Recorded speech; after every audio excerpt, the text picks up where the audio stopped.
اعوذ باللہ من الشیطان الرجیم بسم اللہ الرحمن الرحیم ولولا فضل اللہ علیکم ورحمتہ لکنتم من الخاسرین.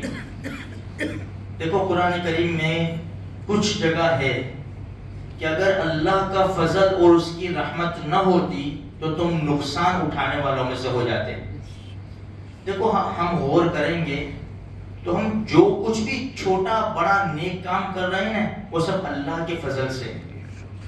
ہم آئے یہ ہمارا کمال نہیں ہے, ہزاروں ہے, ہزاروں باہر ہے, اللہ کے فضل سے ہم آئے ہیں. بھائی ہمیں ایمان کی دولت کیسے ملی؟ ہم نے کون سی اپلیکیشن کی تھی؟ اللہ کے فضل سے ملی. اور جو بھی کام ہم کرے چھوٹا یا بڑا, میرے بھائیوں شیطان ہمارے دل میں یہ بات نہ ڈالے کہ تو نے یہ کام کیا,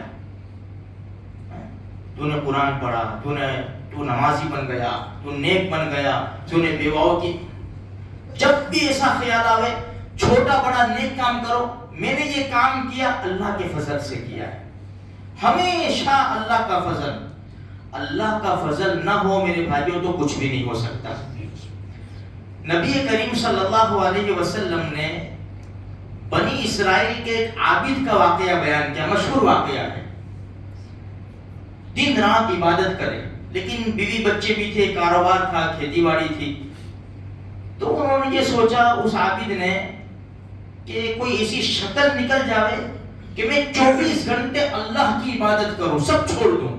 اور بنی اسرائیل میں یہ قاعدہ جائز تھا, ہمارے اسلام میں جائز نہیں کہ بیوی بچوں کاروبار کو چھوڑ دو اور مسجد میں تسبیح لے کر بیٹھ جاؤ. نہیں, سب کے ساتھ سب کے حقوق بھی ادا کرو, اللہ کی عبادت بھی کرو. ان کی شریعت میں گنجائش تھی. وہ سمندر کے بیچ میں ایک ٹیلا تھا, ٹیلا, وہاں چلے گئے, وہاں چھپڑ ڈال دیا اور عبادت کرنا شروع کر دی. اب کھانے کا نظام, کھانے کا کیا کریں گے, انسان کو کھانا تو چاہیے نا. اس کھارے پانی کے سمندر میں ایک کنارے پر اللہ پاک نے میٹھا چشمہ جاری کر دیا اور ایک انار کا درخت. یہ عابد نہ دن میں سوئے نہ رات میں سوئے, 24 گھنٹے اللہ کی عبادت کرے, روزانہ ایک انار کھائے اور ایک کٹورا, ایک پیالہ میٹھے چشمے سے پانی پیے. 500 سال کا عرصہ گزرا, 500 سال. ان کی بڑی بڑی عمریں ہوتی تھی. جب انتقال کا وقت آیا نا, اس عابد نے دعا کی اللہ پاک سے, اے اللہ میرا انتقال سجدے کی حالت میں ہو. اور انہوں نے پھر کیا کہا کہ میں قیامت تک سجدے میں ہی پڑے رہوں, قیامت تک. جب سب لوگوں کی حاضری ہو تو میں سجدے میں سے اٹھوں. اللہ پاک نے دعا قبول فرما لی. علماء نے لکھا ہے کہ ابھی بھی وہ ٹاپو میں جو سمندر میں جو ٹیلا ہے وہ عابد ابھی بھی سجدے میں پڑے ہوئے ہیں, لیکن اللہ پاک نے بڑے بڑے درخت وہاں لگا دیے کہ کوئی جا نہ سکے, اور اندھیرا چھا گیا. ابھی بھی ہے. خیر, جب ان کی روح نکالی گئی اور یا تو پھر قیامت کا دن ہوگا, اللہ پاک کہیں گے لاؤ ان کو بلاؤ. جب ان کی روح نکالی گئی, ان کو لایا گیا, فرشتہ اللہ کے سامنے لے گئے, تو اللہ پاک نے فرمایا کہ جاؤ میرے فضل سے ان کو جنت میں لے جاؤ, جہنم ان کے لیے معاف. تو عابد نے زبان سے نہیں بولا, دل میں خیال آیا کہ میری 500 سال کی عبادت کا کیا.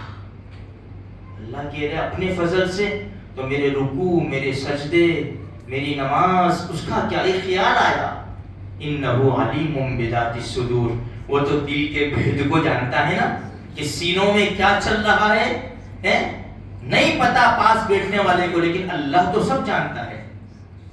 وہی روکا. اللہ نے فرشتوں سے کہا ان کو جہنم کے راستے پر لے جاؤ, لیکن 500 سال کی مسافت دور رکھنا. جہنم سے 500 سال کی مسافت ان کو دور رکھنا. جب لے گئے تو جہنم کی لپٹیں آئی, گرم گرم ہوائیں, پورے بدن میں کانٹے ہو گئے. پیاس پیاس، تھوڑی دیر کے اندر تو بدن لکڑی. ایک ہاتھ نکلا ایک پیالہ لے کر جس میں پانی تھا، تو آگے ہاتھ بڑھایا تو وہ ہاتھ پیچھے گیا. کہا کہ ایسے پانی نہیں ملے گا، اس کی قیمت دینی پڑے گی. کیا دوں گے؟ اس کی قیمت تو 500 سال کی عبادت ہے، دے سکتے ہو؟ تو انہوں نے خود نے رضامندی کی، ہاں میں راضی ہوں 500 سال کی عبادت دینے کے لیے. 500 سال کی عبادت میں ایک پیالہ پانی کا لیا اور پی لیا. اللہ نے فرمایا لاؤ اب لاؤ. کیا ہوا؟ 500 سال کی عبادت کا کیا ہوا؟ تم بیچ دی ایک پیالے میں. اب بتاؤ، ہم نے تمہارے لیے جو میٹھے پانی کا چشمہ جو بہایا تھا اور 500 سال تم نے لاکھوں پیالے پیے، کروڑوں پیالے پانی کے پیے، اس کا حساب دو. انار کے کروڑ دانے کھائے، اس کا حساب دو. ہم نے تم کو 500 سال عبادت کی توفیق دی، اس کا حساب دو. آنکھیں دی، کان دی، سب کچھ دیا، لاؤ اس کا حساب دے دو. تم تو 500 سال کی عبادت ایک پانی کے پیالے میں بیچ کے فارغ ہو گئے، اب تمہارے پاس ہے کیا؟ معاملہ خلاص. وہی ہاتھ پہ ڈھیلے ہو گئے. اب کیا ہوگا؟ کچھ ہی تو نہیں. فرمایا سمجھ میں آ گیا. اب سمجھ میں آ گیا، اے اللہ تیری ہی توفیق سے اور تیرے ہی فضل سے سب کچھ ہو سکتا ہے.